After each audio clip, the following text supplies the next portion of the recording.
हम अपनी तरफ से एक कदम भी नहीं चल सकते थे इस सतमार्ग में। हमारी एक भी वृत्ति सतमार्ग लायक नहीं थी।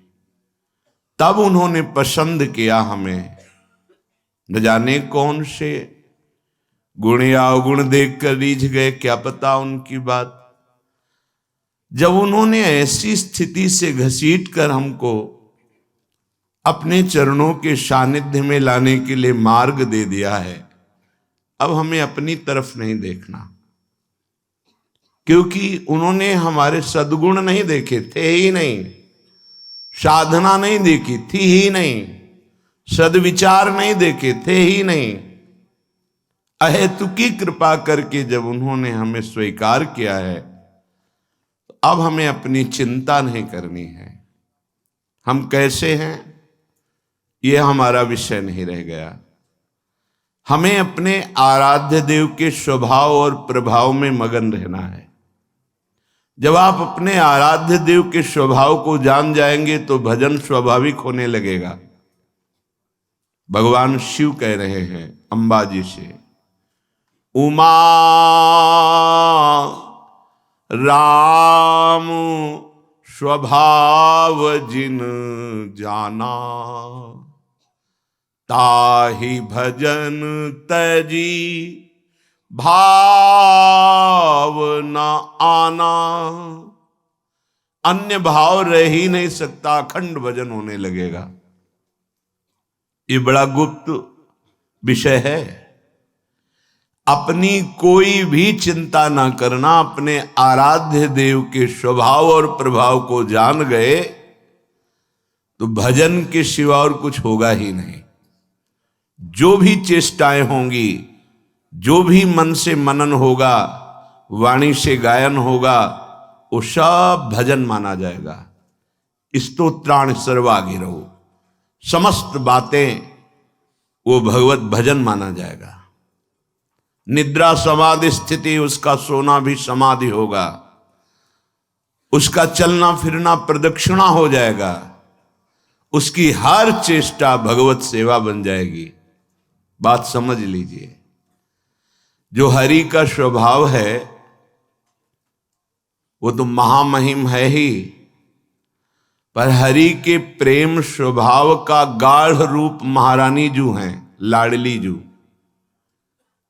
इनका सहज स्वभाव है तार देना, बड़ी करुणामयी, सत्तारणी कृत स्वभाव। अब हमें क्या चिंता करनी। सहज स्वभाव पर्यो नवल किशोरी जू को, मृदुता दयालुता कृपालुता की राशि है। यहां हमारी स्थिति होनी चाहिए। हमारी स्वामिनी जू सहज करुणामयी, सहज दयालु, बहुत मृदुल स्वभाव की, मंजुष स्वभाव, मदिकल्प लता निकुंजम, व्यंजंत मदभुत कृपा रस पुंजमेव।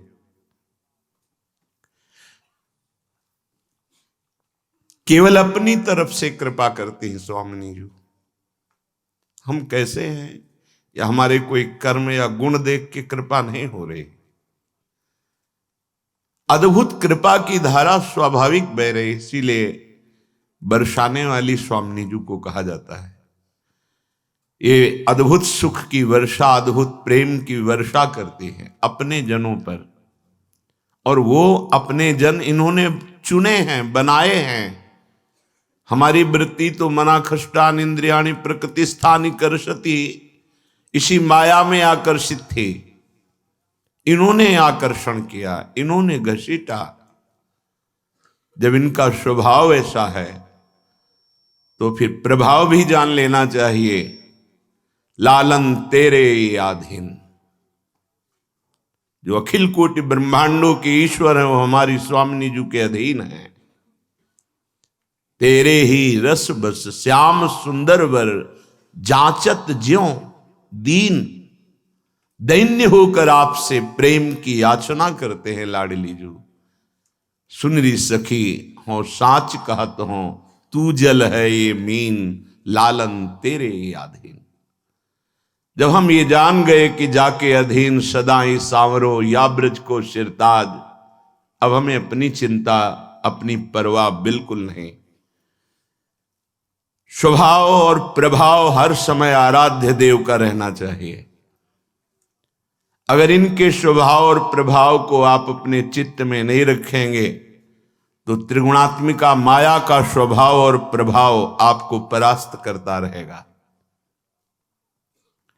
श्रीधाम वृंदावन त्रिगुणातीत है, प्रियाजू का नाम त्रिगुणातीत है, प्रियाजू की लीला त्रिगुणातीत है, प्रियाजू का रूप रस ये सब त्रिगुणातीत है। हम गुणों से लिप्त हैं।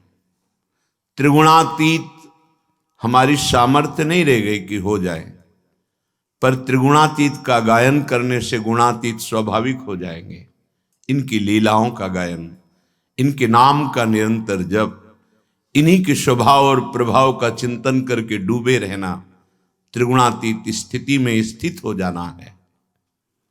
श्रीपाद कह रहे हैं कि श्रीधाम वृंदावन संतान कल्प द्रुम पारिजात, मंदार का नाम हरि चंदनस्य, दिव्यैवनश्चिन्तय चारु वृंदावनम, महाचिद्रश्चंद्रिकौघम, प्रेमद्रवलिप्तमिथो हृदयपटी, लिखित चित्रवन मूर्ति, गौरश्याम किशोरौ कावपि वृंदावने सदा भजतु।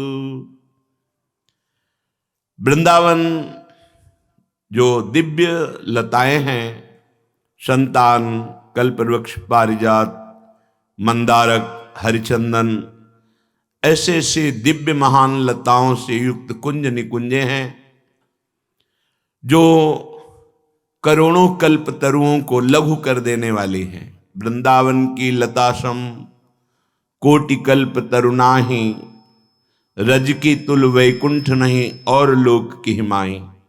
कितना अहोभाग्य हमें ऐसे धाम में, जो महामहिम परम पावन प्रियालाल की केली भूमि है, जहाँ नित्य विहार निरंतर होता रहता है, आगे भी होता रहेगा।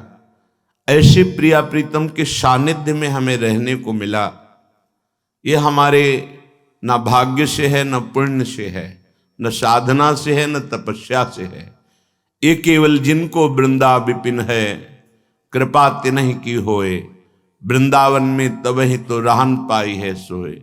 यद्यपि हम रहने के अधिकारी नहीं हैं, हमारे आचरण, हमारी भाषा, हमारा स्वभाव इन नौ किशोरी नौ किशोर से बिल्कुल बिलग है, पर इन्होंने कृपा करके हमें स्वीकार किया, इसलिए हम कह सकते हैं हमारे अहोभाग्य। ऐसी दिव्य कुंज निकुंजों में हमारे श्यामा श्याम अनुराग रस में डूबे हुए श्यामा जू के हृदय में देखो तो प्यारे जू बसे हैं, और प्यारे जू के हृदय में देखो तो श्यामा जू बसी हैं। प्यारे की भावती, भावती के प्यारे, ये ऐसे जुगल किशोर हैं। श्याम रंग श्यामा रंगी, श्यामा के रंग श्याम, प्रेमद्रव लिप्त मिथो हृदय पटी, लिखित चित्रवन मूर्ति।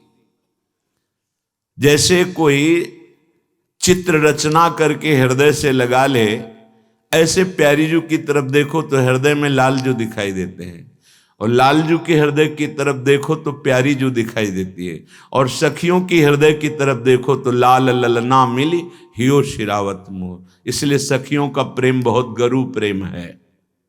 प्रिया प्रीतम दोनों उनके हृदय में विराजमान हैं। गौर श्याम किशोरो, अद्भुत सुख। पर यह सुख प्रेम रस का स्फुरण होने से प्राप्त होता है। जब चित्तचोर ने हमें संसार के मार्ग से हटाकर अपने मार्ग में लाए हैं, तो हमें अब चिंता नहीं करनी। पर चिंतन करना है। एक दिन ये हमारे मन को ऐसे चुरा लेंगे, चुरा लेते हैं। कब चुरा लिया कोई तिथि तारीख आज तक नहीं बता पाया। बड़े ही प्रवीण चोर हैं ये चित्त रूपी वित्त का अपहरण कर लेते हैं, और जिसका अपहरण हो जाता है वो जान भी नहीं पाता है, बस रोता रहता है। उसको पता भी नहीं चल पाता कि हो क्या गया। ये ऐसे कृपालु हैं। जब ते प्रीति श्याम शोकीनी, परमानंद दास जी के, ता दिन ते मेरे इन नैनन ने कहूं नींद नलिनी। जब ते प्रीति श्याम सो कीनी, जब से मेरे मन को इन चित्त चोर ने चुरा लिया, तो ये मन को प्रेम रंग में डाल देते हैं।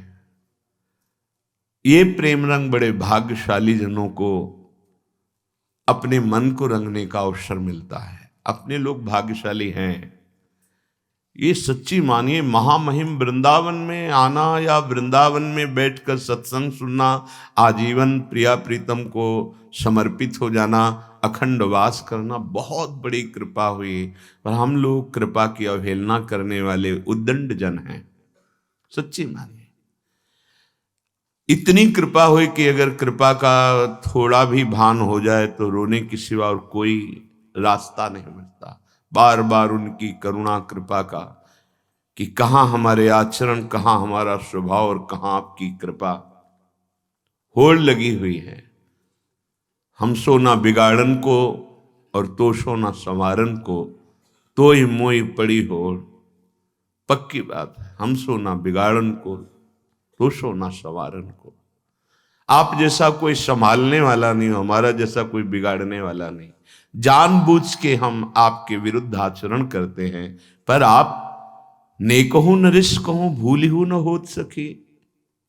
रहत प्रसन्न सदा हिए और मुख हास्य है, धन्य है। आप हमारे आचरण देखकर कभी गुस्सा नहीं करते, सदैव हृदय से प्रसन्न होकर अपना मानती हैं। इसलिए ऐसा स्वभाव, ऐसा प्रभाव अब हम किसकी तरफ देखें।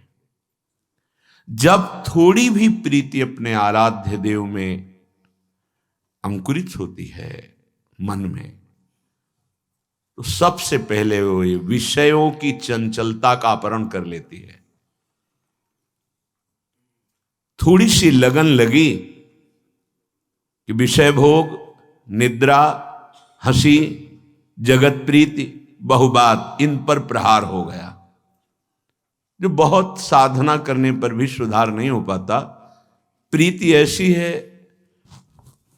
अनायास ही बिना प्रयास के ये सब अपहरण कर लेती है। परमानंद दास जी कहते हैं, जब ते प्रीति श्याम शौकीनी, ता दिन ते मेरे इन नैनन ने कहूं नींद नलिनी। जब सब सोते हैं तब विरही जागता है, संयमी जागता है, योगी जागता है। शांत भाव में मंत्राकार वृत्ति अपने आराध्य देव में चित्त लगाए हुए है। विषयी पुरुष सुषुप्ति में अपनी इंद्रियों को नवीन बल प्रदान करता है, और उपासक संसार चिंतन से रहित होकर भगवदानंद में अपनी इंद्रियों का विश्राम स्थल बनाता है। अद्भुत शांति, अद्भुत आनंद, नेको नींद न लेनी। ये जो नींद आदि आपको बहुत प्रिय लगती है, तो अभी प्यारे से परिचय नहीं हुआ, इसलिए अपने प्राण प्रीतम से परिचय नहीं हुआ। नहीं, जैसे दिल को कोई मसला करे, शायद इसको ही इश्क कहते हो। पूज्य जी भाई जी महाराज प्रेम दर्शन में लिखते हैं कि शायद, शायद मतलब डरता हुआ कवि बोल रहा है, शायद इसको ही इश्क कहते हो। जैसे कोई दिल को मसला करे, हर समय एक मधुर मधुर पीड़ा, तो नींद कहां उसको। ना सोई ना जगी, अखियां रूप के रंग रंगी, निरख स्वरूप कुंवरी राधे को, याही माही पगी।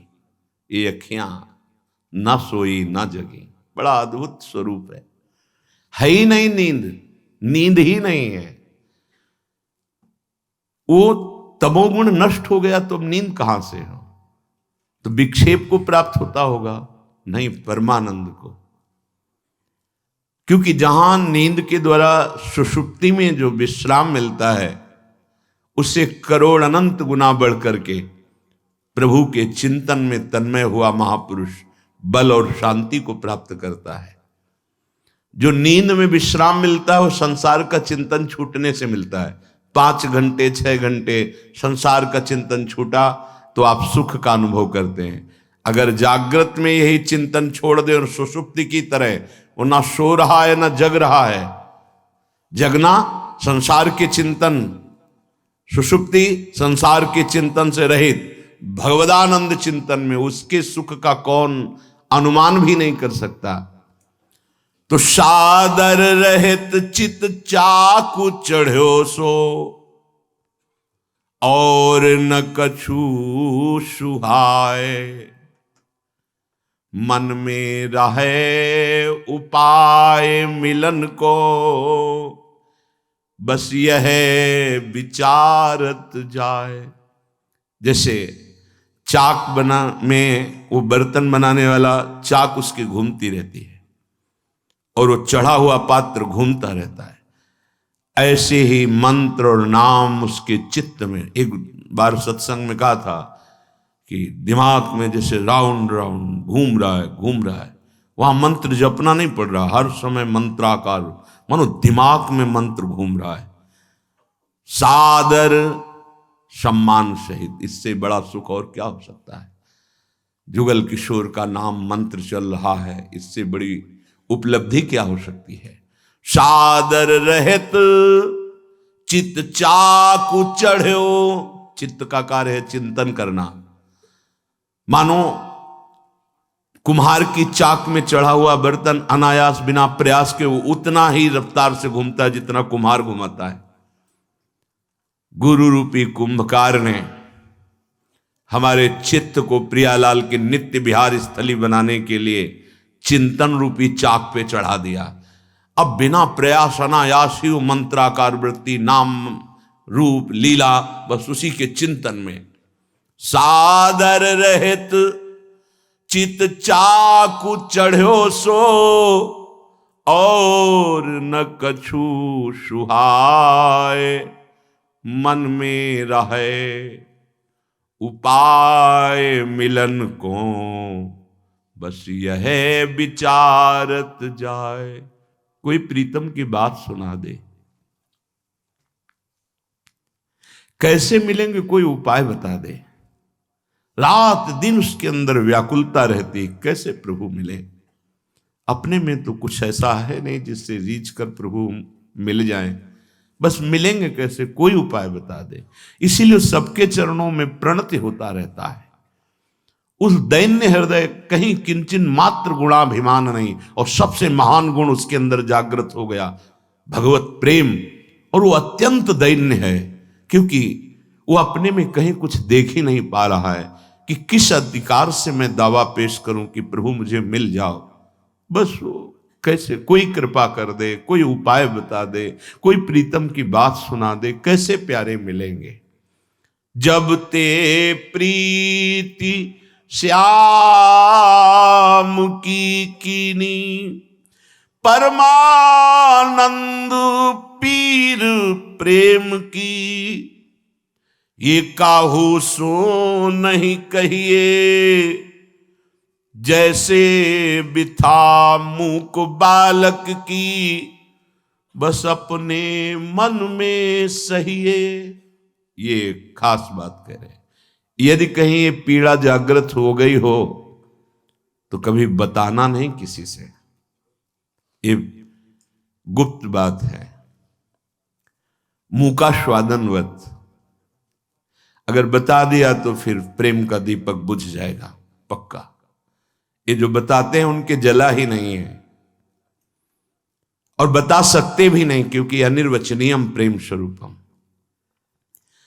परमानंद पीर प्रेम की काहू सो नहीं कहिए, जैसे बिथा मूक बालक की अपने मन में सहिए। ये पीड़ा होती है, प्रेम पीड़ा, जिसे मीरा जी कहती हैं, जो मैं ऐसा जानती प्रीति किए दुख होए, नगर ढिंढोरा पीटती अजी प्रीति न करियो कोई। पर इस दुख में वो सुख है जो ब्रह्मा को भी नहीं, परमेष्ठी पद में। परमानंद दास जी कहते हैं, यदि तनिक भी प्रेम अंकुरण हो गया है तो छुपा के रखना उसको। जैसे छोटा बालक है और मूक है, बोल नहीं पाता है। अब कोई उसकी भाव भंगियों से समझ जाए तो समझ जाए, नहीं वो क्या कहना चाहता है वाणी ही नहीं है।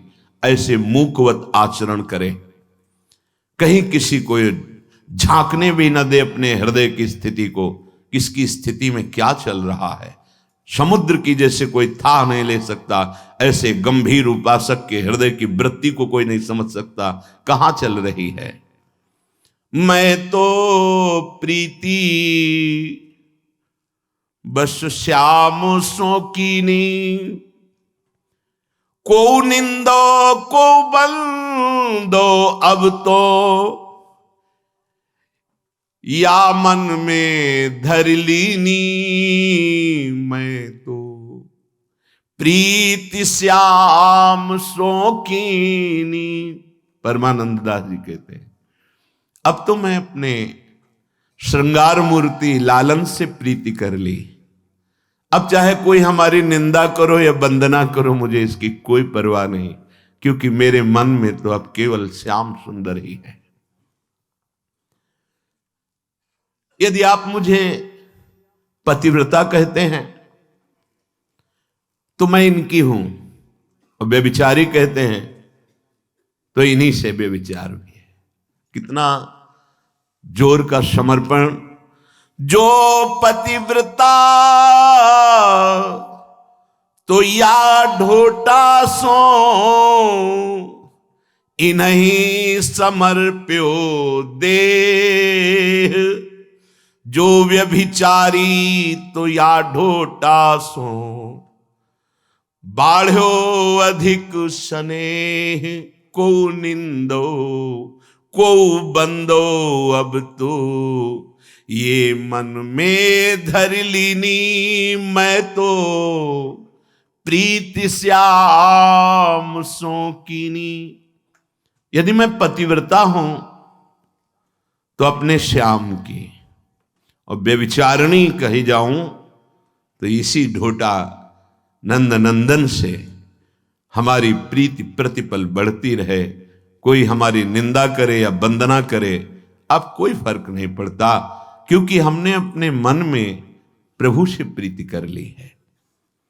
जो व्रत गहो सो और निबाहो, मर्यादा को भंग।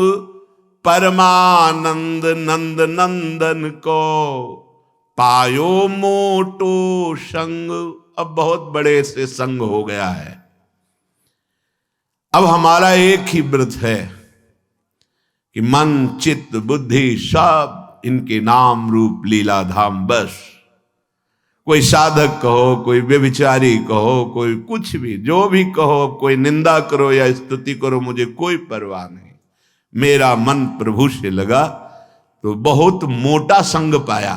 मोटा, बहुत बड़ा संग मिल गया, मेरा बहुत बड़ा प्यारा मिल गया। अब नहीं, गोपाल सो मेरो मन मान्यो, कहा करे गो कोई री।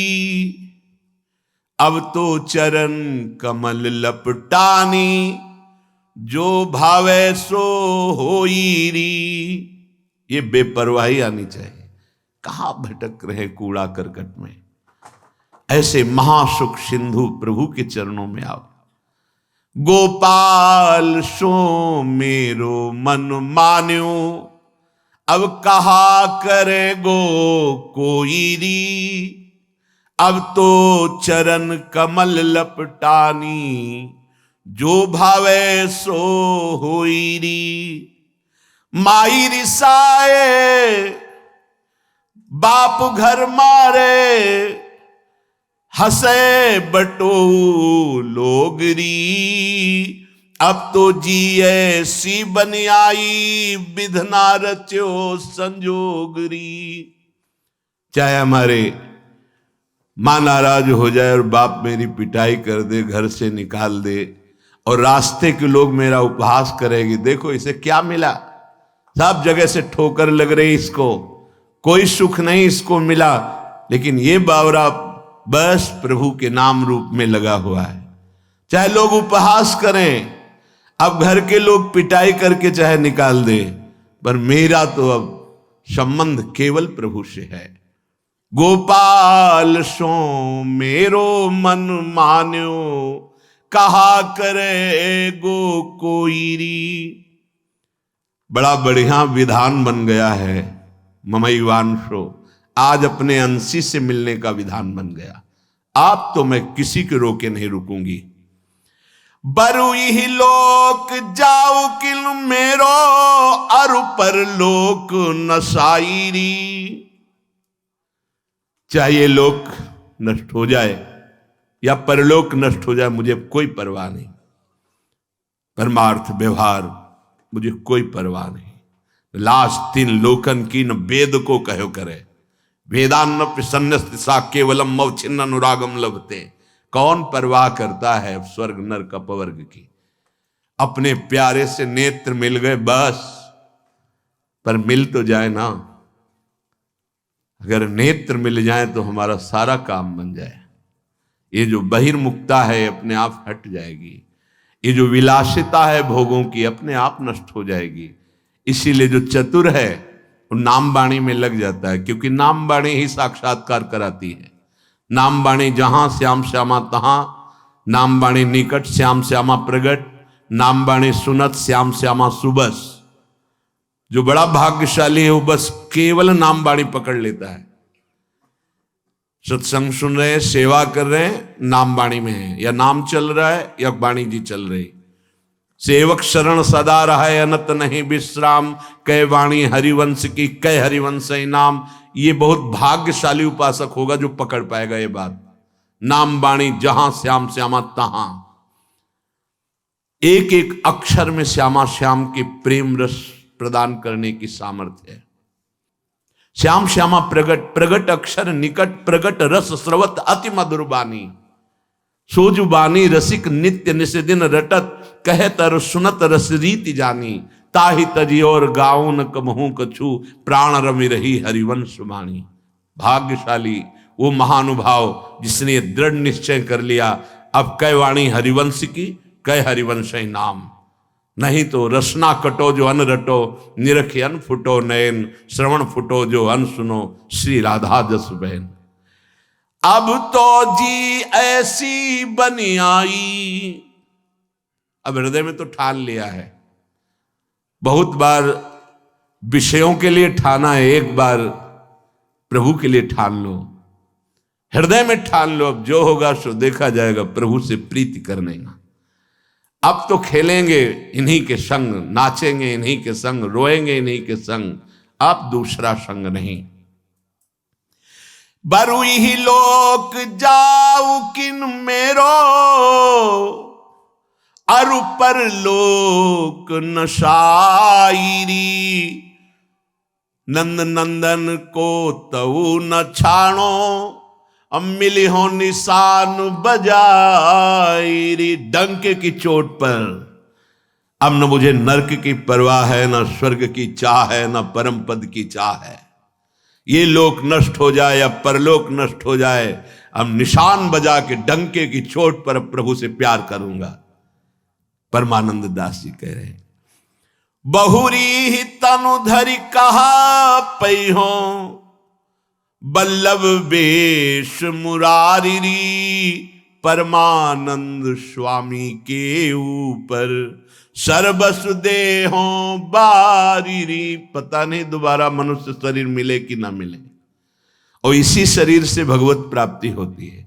आप तो सर्वस्व न्योछावर करके लालजू को जरूर रिझा लेंगे, तब लाडली जू के चरणों की प्रीति मिलेगी, और लाडली जू के चरणों की प्रीति नित्य विहार रस की स्थिति प्रदान कर देगी।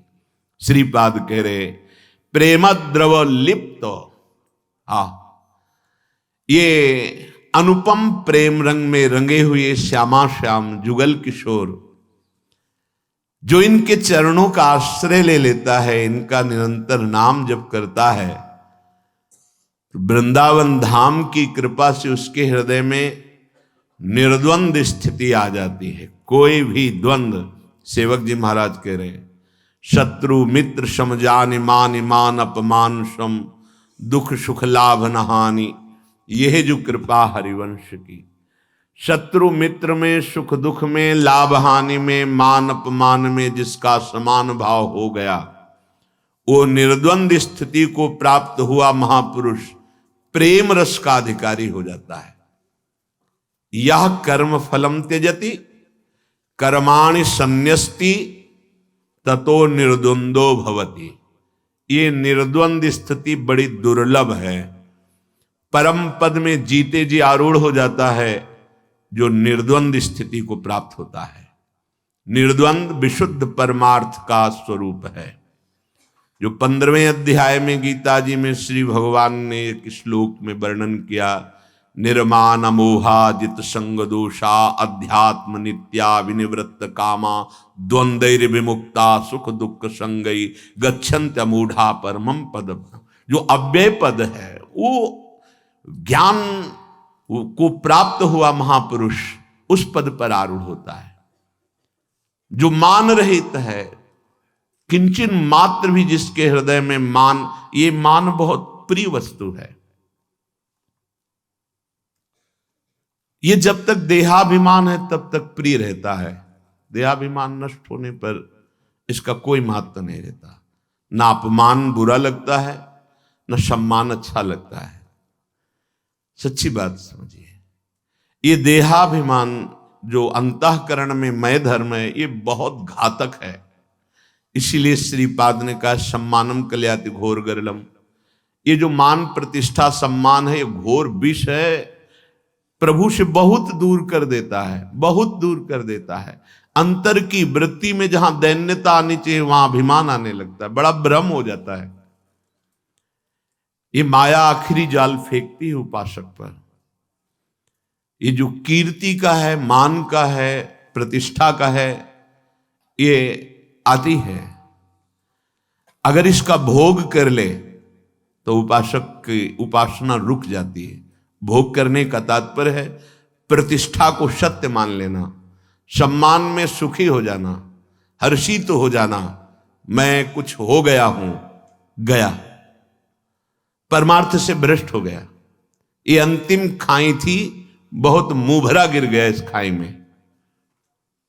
बहुत मीठा जहर है जिसे स्वयं लेके खाया जाता है। जो साधक गुरु कृपा पात्र है वो फंस नहीं सकता, इस विष को नहीं खा सकता। क्योंकि जैसे सुंदर खीर बनाई जाए और तुम्हारे कान में विश्वसनीय पुरुष आके दे मत खाना, इसमें जहर है, तो आप कदापि नहीं खा सकते। ऐसे ही गुरु कृपा पात्र जानता है सम्मानम कल्याति घोर गरलम, ये विष है।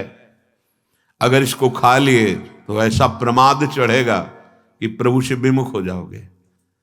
ये बहुत बड़ी खाई, अंतिम खाई, इसमें गिर जाता है। तो मान रहित हर आचार्य, हर महापुरुष ने इस पर बहुत जोर दिया है, मान रहित होना। महाप्रभु चैतन्य देव जी कह रहे तृणादपि सुनी चेन तरोरी सैष्णुना अमानी ना मान देना। स्वयं अमानी रहकर दूसरों को मान देना। देखो गुरुजनों को, पंचांग प्रणाम करते सबको, जो भी बैठा है सब, हम सबको प्रणाम करते हैं, क्योंकि सब में हमारे आराध्य देव विराजमान है। अब आपका जो भाव आवे सो करो, साष्टांग दंडवत करो, प्रणाम करो, नमस्कार करो या निंदा करो, उससे तो कोई, हमारे आराध्य देव आप हैं। अब सम्मान छू नहीं सकता। निर्मान, मान रहित, अमोहा, किसी से मोह नहीं।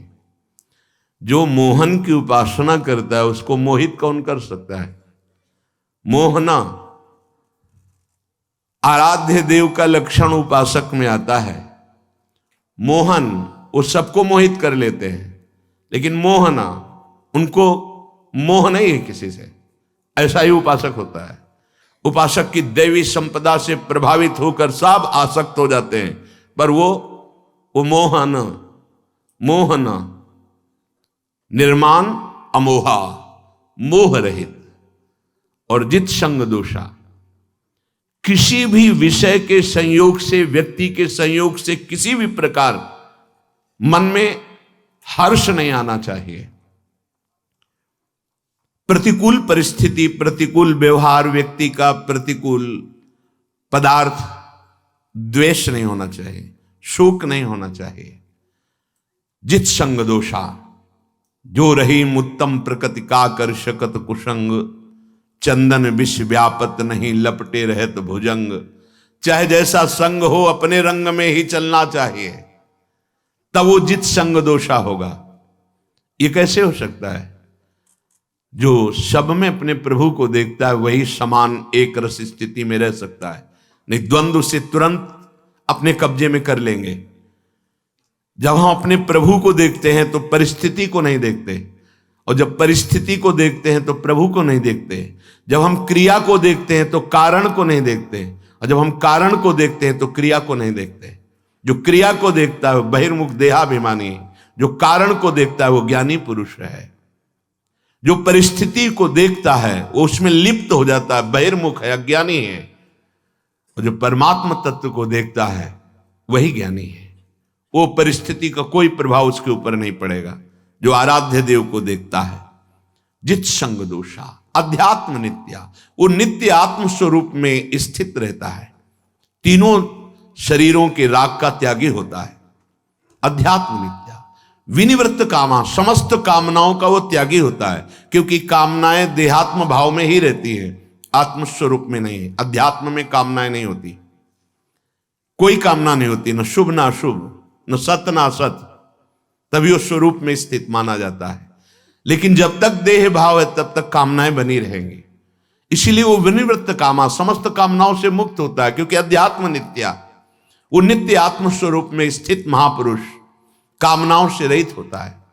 द्वंद्व विमुक्ता, कोई भी द्वंद्व, मान अपमान, सुख दुख, लाभ हानि, जय पराजय, जन्म मृत्यु, ये अब उस पर प्रभाव नहीं डाल सकते, वो द्वंद्वों से मुक्त हो गया है। सुख दुख संगई है, सुखद परिस्थिति या दुखद परिस्थिति दोनों में समान भाव। वो ज्ञानी पुरुष, वो विवेकवान पुरुष अव्यय पद, परम पद का अधिकारी हो जाता है। या करें निर्द्वंदो भवति, भक्ति मार्ग का उपासक निर्द्वंद अवस्था को प्राप्त हो जाता है। तो परमार्थ का स्वरूप क्या है जिससे हम निर्द्वंद हो जाए? बोले परस्वभाव कर्माणि न प्रशंसे न गर्हयेत, विश्वमेकात्मकं पश्यन् प्रकृत्या पुरुषेण च। बहुत सुंदर बात है, इसे पकड़ लेना। कह रहे हैं कि परस्वभाव कर्माणि न प्रशंसेन गर्हयेत, ना आपको किसी की यहां प्रशंसा करनी, ना किसी की निंदा करनी। यद्यपि ये व्यवहार में पुरुष और प्रकृति का वर्णन किया गया है, दृष्टा और दृश्य का वर्णन किया गया है, तभी से जगत कहा गया है। दो नहीं है, जो दृश्य है वो भी परमात्मा है और जो दृष्टा है वो भी परमात्मा है। परमात्मा तो परमात्मा है ही, प्रकृति भी परमात्मा है। जिसको ऐसा ज्ञान नहीं है तो उसकी दृष्टि मायामयी होती है। परमात्मा, प्रकृति, दृष्टा, दृश्य, ये सब संबोधन मायाकृत है। जब वास्तविक ज्ञान जागृत होता है तो दो नहीं रह जाते, एक ही रह जाता, न प्रकृति न परमात्मा। वो एक ही अपने आत्म स्वरूप को देखता है, वही परमात्मा है, वही सब। सर्वम खलमिदम ब्रह्म ज्ञान में, और भक्ति में अपने आराध्य को देखता है। जित देखो तित श्याममयी है या जित देखो तित राममयी है, दो नहीं रह जाते कि ये प्रकृति है, ये परमात्मा है, ये माया है, ये मायापति है, ये दृष्टा है, ये दृश्य है, ये जीव है, ये जगत है। जब तक ये है तब तक माया दृष्टि है। इसलिए उपासक को पहले ये बात मान लेनी चाहिए जो आप कह रहे हैं, परस्वभाव कर्माणि न प्रशंसेन न गर्हेत। कोई चाहे जितना शांत और अच्छे स्वभाव का हो तो हमें प्रशंसा नहीं करनी। क्यों? अगर किसी की प्रशंसा की तो किसी की निंदा कर देंगे कि ये तो बहुत अच्छा साधक, और वो उदाहरण में देना पड़ेगा। जहां उदाहरण दिया आप अपनी स्थिति से भ्रष्ट हो जाएंगे। ये बड़ा सूक्ष्म विषय है। किसी की भी तुम यदि निंदा करोगे तो वो दोष तुम में भयंकर रूप से जागृत हो जाएगा, परास्त कर देगा तुम्हें। बहुत बहुत अनुभव की भी बात है, शास्त्र सम्मत बात है।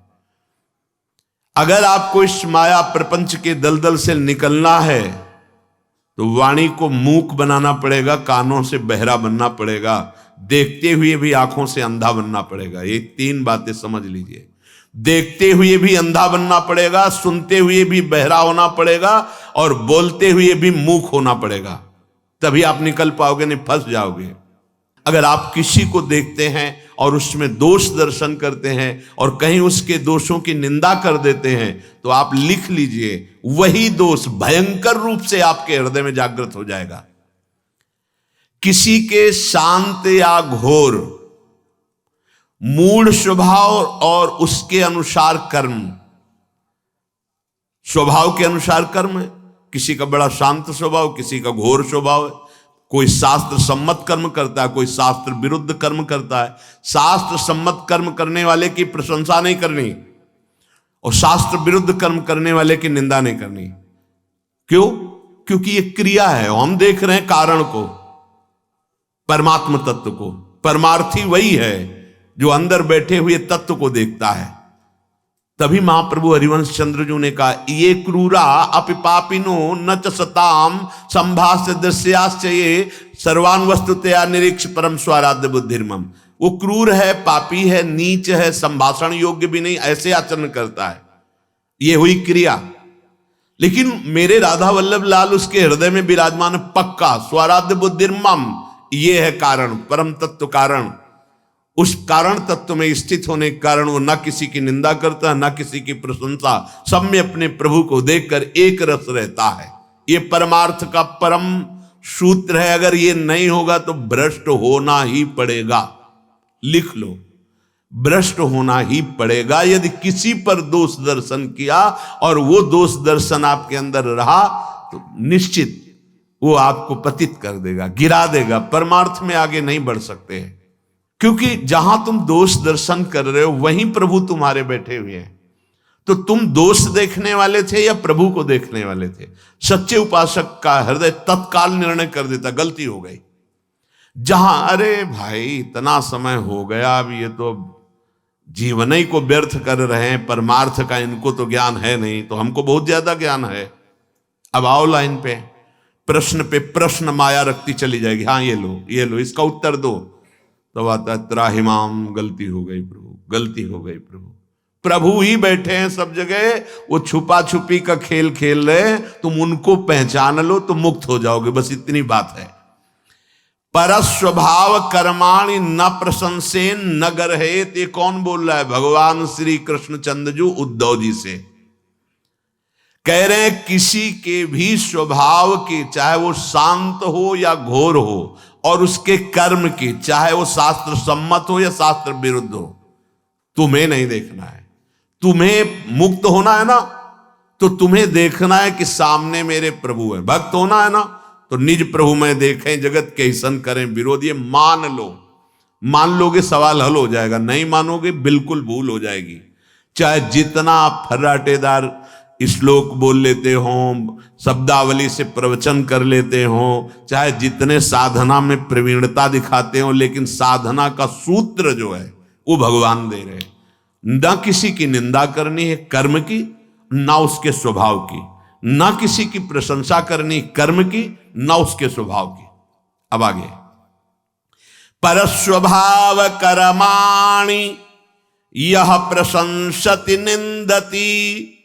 ध्यान दीजिए, भगवान बोल रहे हैं, स आशुभ्रश्यते स्वार्था दसत्यभिनिवेशतः। जो उपासक दूसरों के स्वभाव की, कर्मों की प्रशंसा कर देता है या निंदा कर देता है, वो शीघ्र ही परमार्थ से भ्रष्ट हो जाता है।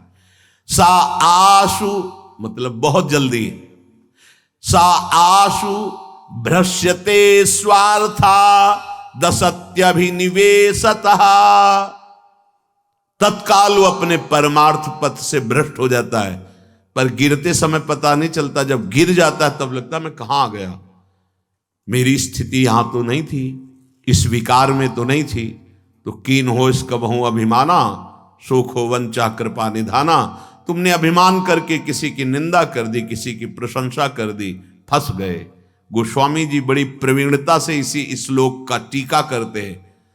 सुनहु तात मायाकृत गुण अरु दोष अनेक, और गुण या उभय न देखी, देखी सो अविवेक। हे तात, माया के द्वारा कुछ गुण रचे गए हैं, कुछ दोष रचे गए हैं। सबसे बड़ा उपासक का गुण यही है कि ना वो किसी में गुण देखे, ना किसी में दोष देखे। अगर वो गुण दोष देखता है तो यही अविवेक है, अज्ञान है। वही बात भगवान यहां संस्कृत में बोल रहे हैं, परस्वभाव कर्माणि यह प्रशंसति निंदति। जो दूसरे के स्वभाव की या कर्म की प्रशंसा या निंदा कर देता है, सा आशुभ्रश्यते स्वार्था दसत्यभिनिवेशतः। वह अपने परमार्थ साधन से भ्रष्ट हो जाता है, गिर जाता है।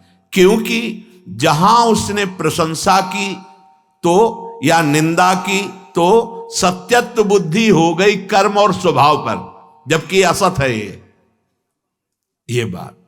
ये कर्म असत है और ये स्वभाव असत है, क्योंकि हर स्वभाव की रचना सतोगुण रजोगुण तमोगुण ये गुण से होती है। जो कारण शरीर है वो इन गुणों से, सतोगुण रजोगुण तमोगुण, इन्हीं से उसकी सृष्टि हुई स्वभाव की। तो ना किसी के स्वभाव की प्रशंसा करता है, ना वो निंदा करता, क्योंकि जानता है गुणों के अनुसार है। जो निंदा करने की चेष्टा तो घोर स्वभाव है, अशांत स्वभाव है, मलिन स्वभाव है। अच्छा स्वभाव है तो हम स्वभाव को लेकर नहीं, हम तो परमात्मा को लेकर के बात करने वाले हैं। तो अंदर में विराजमान प्रभु, प्रायः खींचातानी, लड़ाई झगड़ा, निंदा स्तुति, इसी में फंस जाते हैं हम। ये धर्म है, ये अधर्म है, ये लड़ाई झगड़ा इसी विषय को लेके करते हैं। सच्चा उपासक वो है कि सब में अपने प्रभु को देखकर शांत हो गया है। कोई अगर उससे प्रश्न करता है तो उसका उत्तर है, अन्यथा अपनी तरफ से सब में वो भगवत भाव, न किसी से द्वेष, न किसी से गुण का संबंध। जो अहिंसा को सिद्ध कर लिए तो वहां गाय और शेर एक ही घाट में पानी पीते थे, उनको शिक्षा नहीं देनी होती थी। उस महात्मा का प्रभाव कि अगर उस घाट पर सिंह और गाय आ गए तो बैर छोड़कर एक साथ ही जल पीते थे। अहिंसा की सिद्धि कर ली, राग द्वेष पर विजय प्राप्त कर ली, तो पशु पक्षियों पर उसका प्रभाव पड़ता था।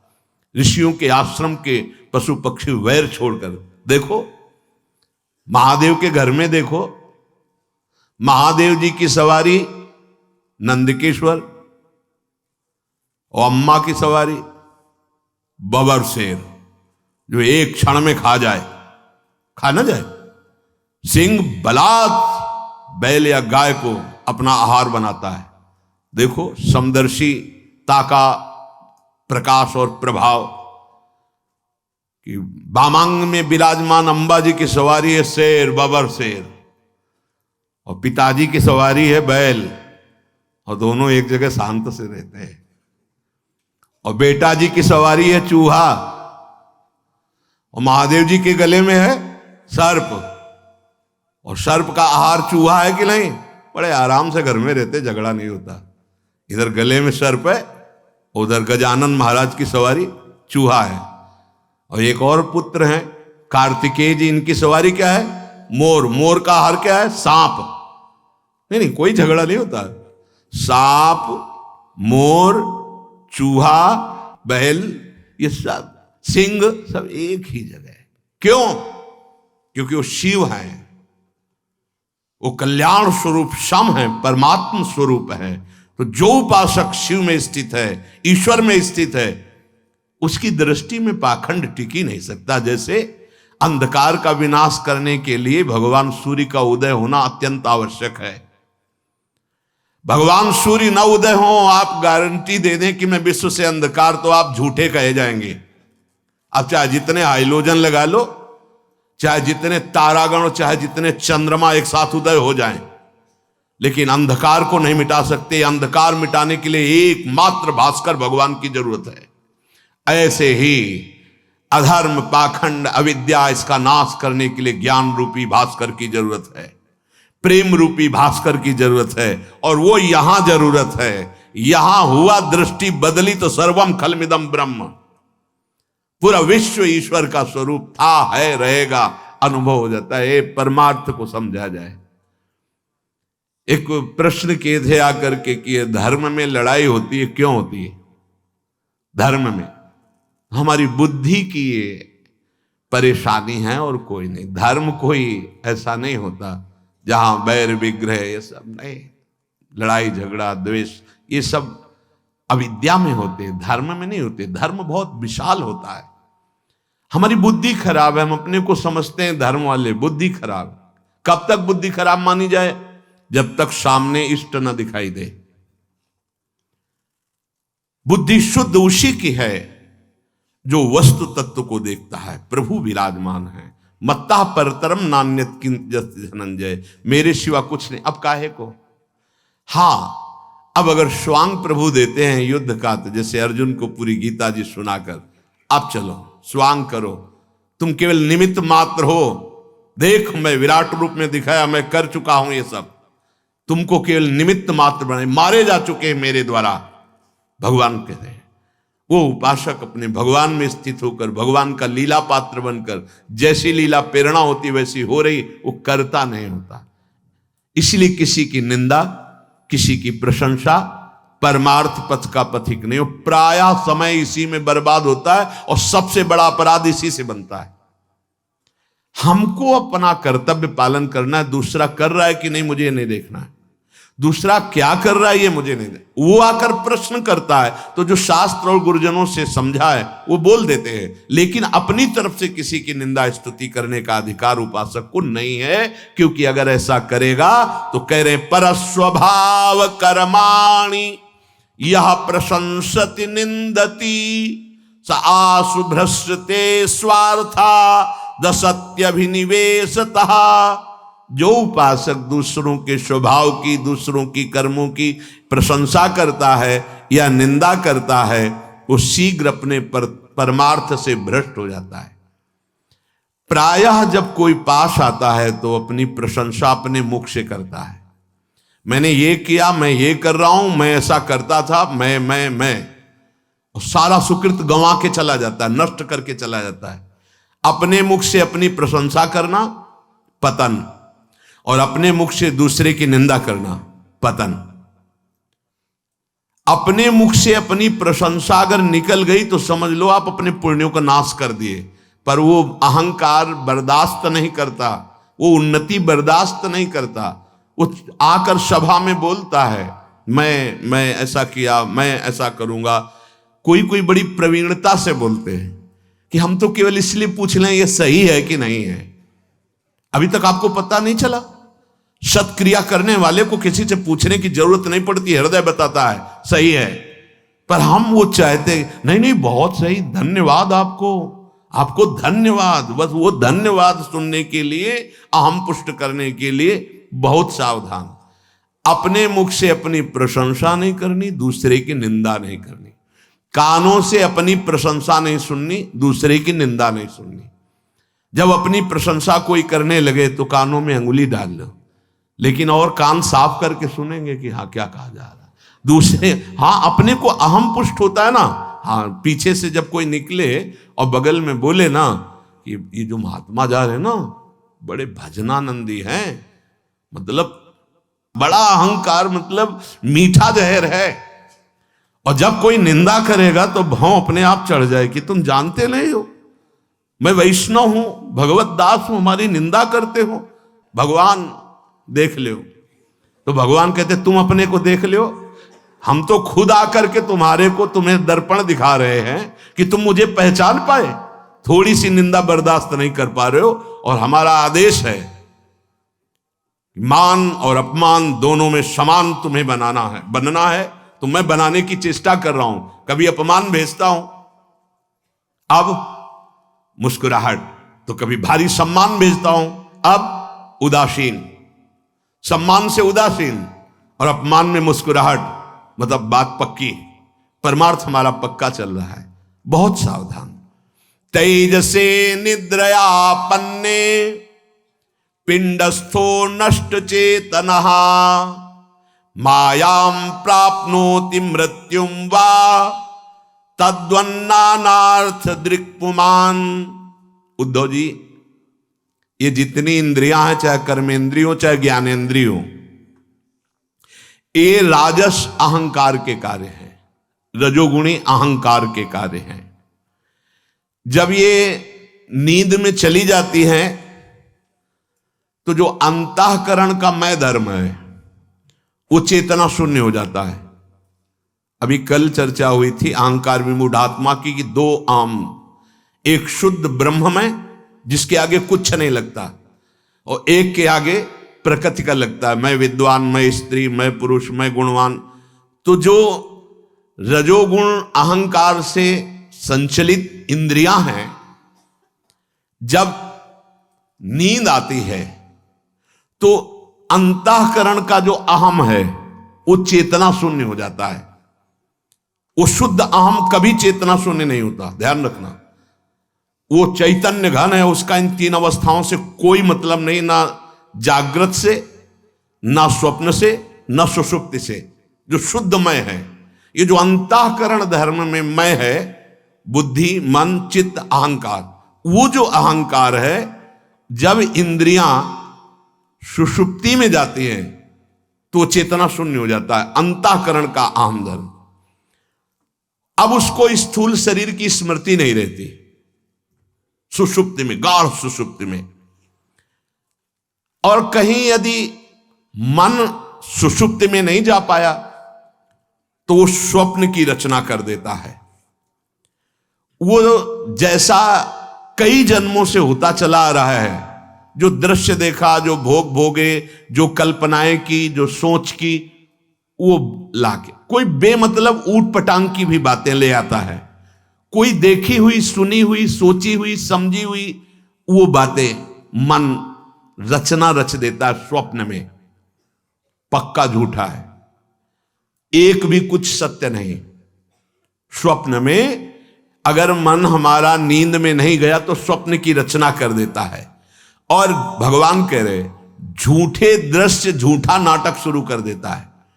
हम जल में डूब रहे हैं, हमारी किसी से दुश्मनी हो गई, वो हमें मार रहा है, या हम कोई भोग भोग रहे हैं, या कुछ हमें बहुत बड़ी वस्तु प्राप्त हो, हम बड़े सुख में हैं, बड़े दुख में, कुछ नहीं उसमें। और पूरा नाटक अकेले एक मन रच देता है। उस समय मृत्यु की दशा जैसी है और कुछ दुख नहीं है। उस समय बड़ा सुखी होकर राजा महाराजाओं की तरह, लेकिन कुछ वैभव नहीं है। ठीक यही दशा जागृत की होती है। भगवान कह रहे हैं जो विवेकवान है वो ये देख रहा है, जागृत अवस्था में एक मन के द्वारा ही अविद्या को लेकर सारी रचना हुई है। मैं, मोर, तय, तोर, ये माया अविद्या। गाढ़ निद्रा में चला गया मन इंद्रियों के सहित, तो सुषुप्ति हो गई, इंद्रियां गई और मन बचा रह गया तो स्वप्न अवस्था हो गई, और इंद्रियों मन सहित जागृत रहा तो जागृत अवस्था स्थूल देह की रही। तो आप ये समझ लीजिए कि तीनों झूठी अवस्थाएं हैं। भगवान उद्धव जी से कह रहे हैं जागृत अवस्था भी झूठी, क्योंकि अभी अभी सुषुप्ति में स्थूल देह का बिल्कुल भान नहीं था। स्वप्न अवस्था झूठी, क्योंकि जब जगा तो कुछ नहीं था, तो जब सुषुप्ति में गया तो जागृत अवस्था का अभिमानी देहाभिमानी स्थूल शरीर, उसकी विस्मृति हो गई। जब जागृत अवस्था में आए तो स्वप्न और सुषुप्ति दोनों खत्म हो गई। तो हे उद्धव, ये तीनों अवस्थाएं झूठी हैं, सुषुप्ति, स्वप्न और जागृत। जागृत का स्थूल शरीर, स्वप्न का सूक्ष्म शरीर, सुषुप्ति का कारण स्वभाव, ये तीनों झूठे हैं। अब हम किसकी निंदा करें, किसकी प्रशंसा करें? अगर निंदा भी करते हैं तो झूठे की, और प्रशंसा भी करते हैं तो झूठे की, क्योंकि सत्य वस्तु सब जगह एक है। ये केवल त्रिगुणात्मिका माया का पर्दा है। जैसे अभिनय हो रहा है पर्दे पे, और वहां सब झूठा है, अभिनय भी झूठा है, वहां पर्दे में कुछ नहीं है, ना कोई व्यक्ति है, ना वहां लड़ाई है, ना वहां कोई प्रशंसा है, ना बुरा है, ना कोई अच्छा है। वैसे भी झूठा रोल हो रहा है और पर्दे में कुछ नहीं है। पीछे से रंग पड़ रहा है तो उसका प्रभाव पर्दे पे दिखाई दे रहा है। सतोगुण रजोगुण तमोगुण का ऐसा जाल रचा है, स्त्री पुरुष जड़ चैतन्य उत्तम, मतलब कुछ नहीं, एक परमात्मा तत्व। ये शुद्ध परमार्थ का साधक हर समय अपनी चेतना में रखता है। इसीलिए ना वो किसी की निंदा करता है, न किसी की स्तुति करता है, क्योंकि वो अद्वितीय एक परमात्मा को देखता है, नानात्व को नहीं। जो नानात्व को देखता है वो स्वप्न के समान झूठे दृश्यों में फंस जाता है और मृत्यु के समान अज्ञान में लीन होकर वो किसी की निंदा करता है, किसी की वंदना करता है, झगड़ा झंझट। देखो परमार्थ किसे कहते हैं, कहां शुद्ध परमार्थ का स्वरूप है और हमारी स्थिति कहां है। किम भद्रम किम अभद्रम वा द्वैतस्या वस्तुनः कियत् वाचोदितम तद अनृतम मनसाध्यात्मेव चो। उद्धव जी, किम भद्रम किम अभद्रम, या न कोई भली वस्तु है और न कोई बुरी वस्तु है, परमार्थ है परमार्थ। किम भद्रम किम अभद्रम, क्यों? वो कृष्ण ही हैं। मत्तः परतरम नान्यत किंचिद अस्ति धनंजय, किंचिन मात्र मेरे सिवा कुछ नहीं है। तो किम भद्रम किम अभद्रम, सर्वम खलमिदम ब्रह्म, तो किम भद्रम किम अभद्रम, क्या अच्छा और क्या बुरा, वही वही। अगर भगवान अवतार न धारण करते तो शायद समझे में ना आता। सुअर कैसा, बड़ा वैसा लगता है ना, घृणित छू ना जाए, पर अवतार जब लेते तो सुअर नहीं कहा जाता, उसे वाराह भगवान कहा गया, नहीं कहा गया। है कौन? अगर उधर अवतार लिए तो कौन है? वाराह के रूप में कौन है? सच्चिदानंद प्रभु है। समझाए ना तो समझ में ना आवे। जब ब्रह्मा जी ने बछड़ों का हरण किया और सखाओं का हरण किया तो श्री ब्रजेंद्र नंदन कृष्णचंद्र जी ने अपने को उतने ही बछड़े बना लिए। तो बछड़े के गले में बंधी हुई रस्सी श्री कृष्ण, घंटी श्री कृष्ण, बछड़ा श्री कृष्ण, सखा श्री कृष्ण, सखा का कपड़ा श्री कृष्ण, सखा की लाठी श्री कृष्ण, सखा की पादुका श्री कृष्ण, सब श्री कृष्ण, सच्चिदानंद श्री कृष्ण। हंसना बोलना खाना पीना दिनचर्या जितनी सब कृष्ण।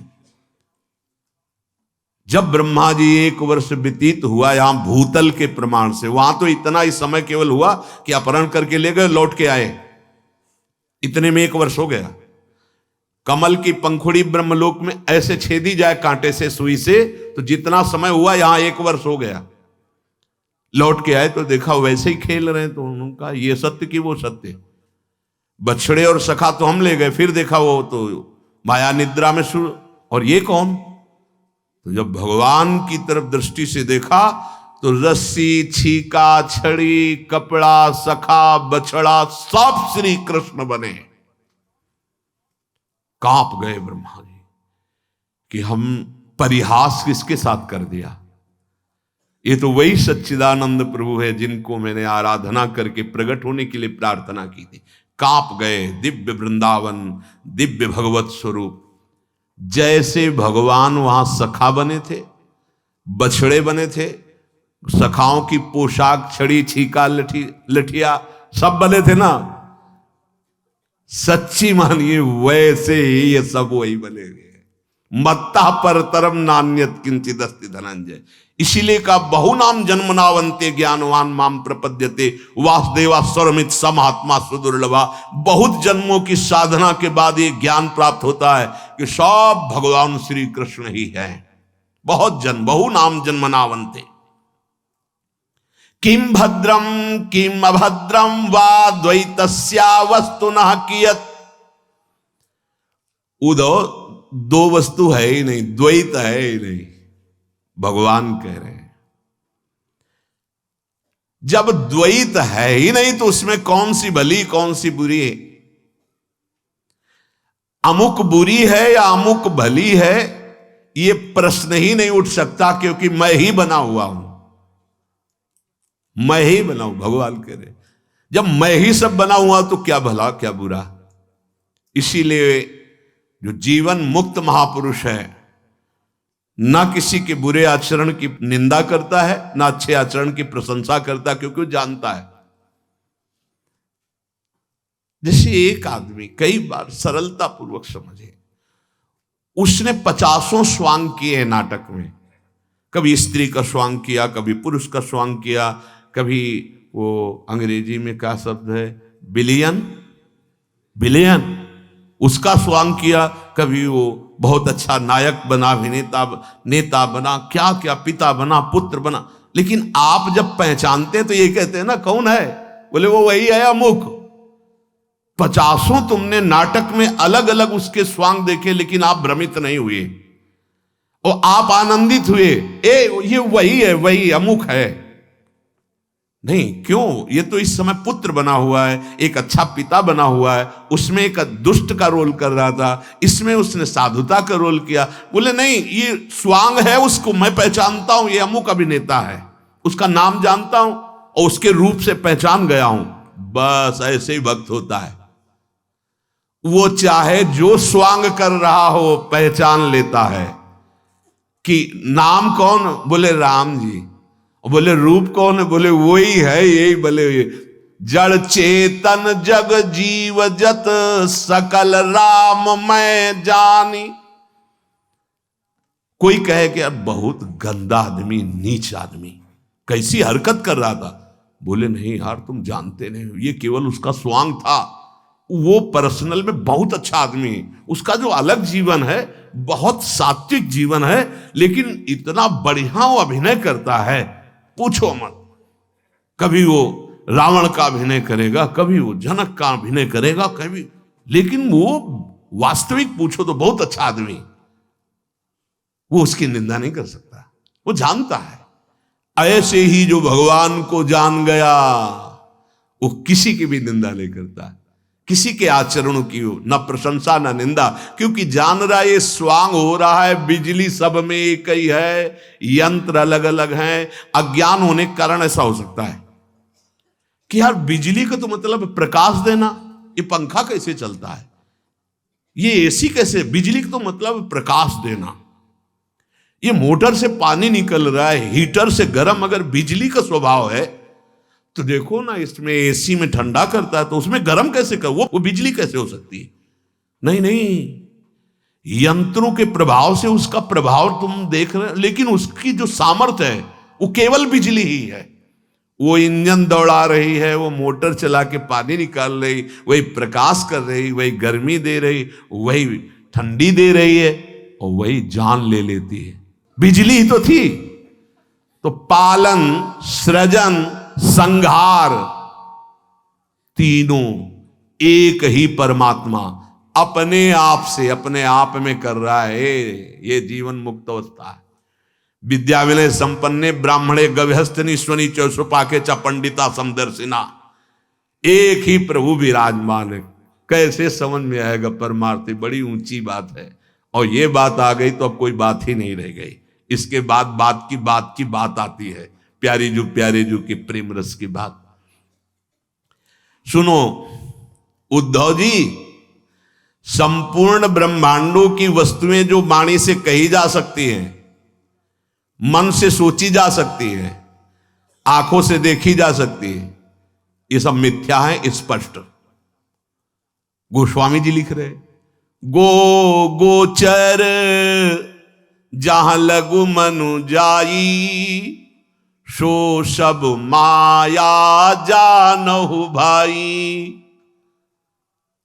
जो दृष्टि से देखी जा सकती है, जो वाणी से बोली जा सकती है, जो मन से सोची जा सकती है, हे उद्धव, ये सब मायाकृत है, सब मायाकृत है। बस मानी संख्या से सवाल हल होता है। अब जो हम देख रहे हैं, जो हम बोल रहे हैं, जो हम सुन रहे हैं, जो हमारा मन चिंतन कर रहा है, उसे मानी संख्या श्री भगवान का यश बोल रहे हैं, भगवान का नाम जप कर रहे हैं, भगवान की भावना से देख रहे हैं, खत्म अविद्या, खत्म। ये बात समझ लो। अगर हम किसी की निंदा स्तुति करते हैं, किसी से राग द्वेष करते हैं, कभी मुक्त नहीं हो पाएंगे। मान लो, ना कोई यहां अपना है, ना कोई पराया है। एकमात्र सच्चिदानंद भगवान तेरे में है, वही सारे जगत में। न तो स्त्री है, न पुरुष है। जो तुम्हें अपना अस्तित्व अलग लग रहा है, अविद्या के कारण, माया के कारण। छाया प्रत्याहया भास हृषंतोप्यर्थ कारिणः य एवं देहादयो भावा यच्छन्त्या मृत्युतो भयम्। परछाई में कुछ नहीं होता जैसे, पर अचानक अगर ज्ञान न रहे, दिखाई दे तो लगेगा कोई पीछे आ रहा का, डर जाओगे।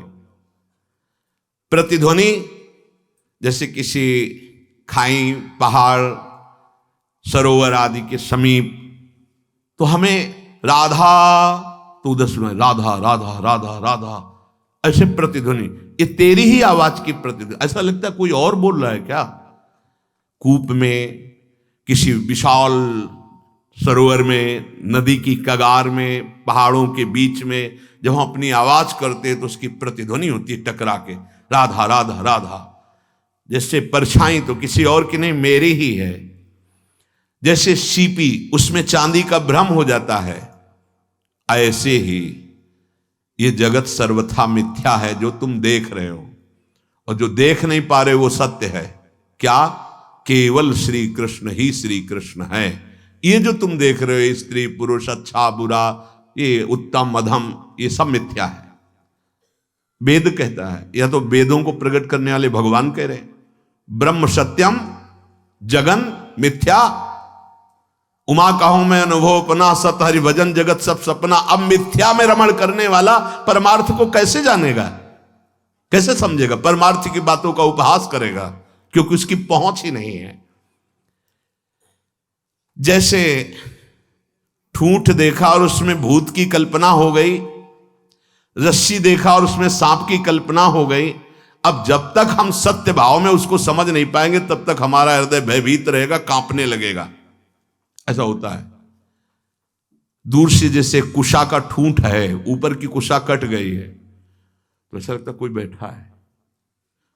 अंधेरे में जैसे गंगा स्नान करने जाते थे, तो ऐसा लगता कोई बैठा है, और वो हमारी तरफ देख भी रहा है, क्योंकि जैसी जैसी भावना। अब दूर से ऐसे कोई, जैसे साइकिल के टायर है ऐसे पड़ा है, या रस्सी पड़ी, सांप है, एकदम भयभीत हो गए। कोई वस्तु नहीं है जो तुम्हें भय दे सकती। अब जब उसके नजदीक गए और देखा ठूठ, तो अरे ये तो ठूठ था, अरे ये तो रस्सी थी, ये तो टायर था। भगवान कह रहे हैं ऐसे ही भय, कंप, शोक, हर्ष, दुख, सुख, लाभ, हानि, जन्म, मृत्यु, ये तुझे भ्रम से प्राप्त हो रहे हैं। बहुत ये गूढ़ विषय आ गया, ये हमें भ्रम है, हम मारे जा रहे हैं, हमें भ्रम है। हाँ हाँ, तेरे को कोई मार ही नहीं सकता, ऐसा पैदा ही नहीं हुआ। नैनम छिन्दन्ति शस्त्राणि नैनम दहति पावका न चैनम क्लेदयन्त्यापो न शोचे। अग्नेयास्त्र की, वारुणास्त्र की, वायवास्त्र की सामर्थ्य नहीं कि तेरे में प्रवेश कर सके, तू अविनाशी है। भूल कर इस विलासी शरीर का राग, इसी को अध्यात्म कहते हैं, जो हमें जीवन मुक्त यही कर सकता, सिर्फ यही। दान पुण्य नहीं, दान पुण्य करो तो तुमको और बढ़ करके मिलेगा, यही प्रपंच मिलेगा, भगवान मिलने वाले नहीं। भगवान को तो समझो, यहां जैसे होता है कि भगवान कैसे मिलेंगे, कुछ ले दे के। हाँ, ये व्यापार अपने मन, अपने प्राण, अपने श्वासों को दे के होता है। दे दिया और ले लिया बदले में नाम, अब तुम्हारा उद्धार हो जाएगा। गुरु से नाम ले लिया हो, गुरु को दे दिया प्राण, शरीर, जीवन, श्वासें।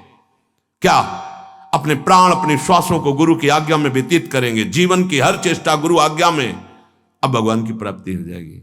ये नहीं कि 1,00,000 2,00,000 देकर तुम भगवान को प्राप्त कर लो, या 1,00,00,000 2 करोड़। लक्ष्मीपति हैं, तुम्हारे और बढ़ा देंगे, ये हो सकता है, ये हो भी जाएगा, क्योंकि सत्कर्म है, दान क्रिया है, वो तो शुभ कर्म तुम्हें, जब अशुभ कर्म नहीं छोड़ता पिंड तुम्हें, तो शुभ कर्म क्यों, वो तो देगा ही, लेकिन उससे कुछ लाभ नहीं मिलने वाला। हमारी और अहम वृत्ति बढ़ेगी। लाभ ये शुद्ध परमार्थ, इसमें कहीं दान पुण्य का शब्द नहीं आया, आप देख लीजिए। शुद्ध परमार्थ भगवत प्राप्ति के लिए कहीं किसी वस्तु की आवश्यकता की बात नहीं आई है। सत्य वस्तु का केवल अनुभव करना है, और वो तुम हो, दूसरा कोई नहीं है, आत्मस्वरूप। श्री भगवान कह रहे हैं कि ये असत्यता का तुम्हें सत्य बोध हो गया है। मैं शरीर हूं, ये सब सत्य है व्यवहार। अरे इतना कीमती जीवन छोटी छोटी बातों में नष्ट हो रहा है। इतनी खेत की मेड़ सगे भाई ने काट ली तो सगे भाई को मार डाला। छोटे से बंटवारे में संपत्ति ज्यादा इधर उधर हो गई, घोर वैर, विरोध, लड़ाई झगड़ा। कभी नहीं सुना गया कि माता को माता हो सकती है, पर कलयुग भगवान शास्त्र की बातों को भी उलट फेर कर रहे हैं। लिखा है आद्य गुरु भगवान शंकराचार्य जी ने, कुपुत्रो जायेत क्वचिदपि कुमाता न भवति। कितनी अविद्या, कितना ज्ञान। अब विश्वसनीय माया का कहीं भी विश्वास करने योग्य नहीं रह गया। पति पत्नी के बीच का संबंध, भाई भाई का संबंध, पिता पुत्र का संबंध, माता पुत्र का संबंध, भाई बहन का संबंध, पिता पुत्री का संबंध, जहां विश्वास ही विश्वास था, वहां इस कलिकाल की अविद्या ने हर जगह अविश्वास पैदा कर दिया। मुक्त होना चाहो, बढ़िया अवसर है, हरि नाम लेते हुए, राधा नाम लेते हुए सत्संग मिल रहा, मुक्त हो जाओ, नहीं तो बहुत बुरा फंसाव है। हम लोगों का जन्म हुआ है इस जेल से मुक्त होने के लिए। ये जेल है, पांच भौतिक जेल में मुझे बंदी बना दिया गया मेरे भ्रम के द्वारा। ध्यान रखना, भगवान ने मुझे बंदी बना दिया, ऐसा अज्ञान की बात मत करना। भगवान ने तो मुक्त होने का अवसर दिया तुम्हें, ये मानो दे। हम स्वयं अपने अज्ञान से बंदी बनते चले जा रहे हैं, अपनी वासनाओं, अपनी कामनाओं से। कैसी मंद बुद्धि, कैसी निकृष्ट बुद्धि होती चली जा रही।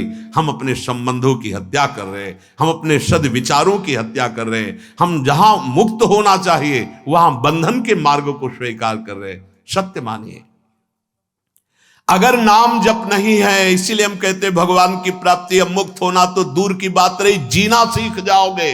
अगर नाम है तो जीना सीख जाओगे, नहीं तो जीना नहीं आता, जीना। हमारी एक एक वृत्ति हमको फंसाती चली जा रही है, हम जान नहीं पा रहे। हम अधीन होते चले जा रहे, कामनाओं के, क्रोध के, लोभ के, मोह के, मद के, मत्सर के, हमारी धज्जियां उड़ाए दे रहे हैं। और हम अविनाशी हैं, हम सच्चिदानंद भगवान के अंश हैं, हमारी दुर्गति कर रही माया, हम ये समझ नहीं पा रहे। तो ये समझने के लिए अत्यंत आवश्यक है नाम जप करना। हर एक श्वास में राधा राधा बोलो, विचार पूर्वक कर्म करो, हर कर्म को भगवान को समर्पित करो। इसी जन्म में ये जो ज्ञान हम वर्णन कर रहे हैं गीता से, भागवत से, अन्य शास्त्रों से, वो तुम्हारे हृदय में उदित हो जाएगा। मान लीजिए, ये ज्ञान और अंदर का ज्ञान जब एक हो जाता है तो भगवत साक्षात्कार हो जाता है। जो शास्त्र का ज्ञान ये है, भगवान का स्वरूप है, वही जब यहां अनुभव में आता है तो जीवन मुक्त हो जाता है। जीवन मुक्त होने के लिए मनमानी आचरण करोगे, ऐसी जगह फंस जाओगे, जीवन तुम्हारा नष्ट हो जाएगा। सोचो उस व्यक्ति को जो कर्म के द्वारा फंस करके दंड भोग रहा है। अब वो न स्वतंत्रता से घूम सकता है, न स्वतंत्रता से देख सकता है। अगर बाहर व्यवहार सुधार कर लेते तो वो काहे को दुर्गति होती। इसलिए ये तो केवल एक ब्याज है, मूल कर्म का भोग नरक में होता है। बड़े न्याय जैसे हाई कोर्ट, फिर सुप्रीम कोर्ट होता है ना, तो ये पूरा मायाजनित जो कोर्ट है, और एक मायापति का कोर्ट है।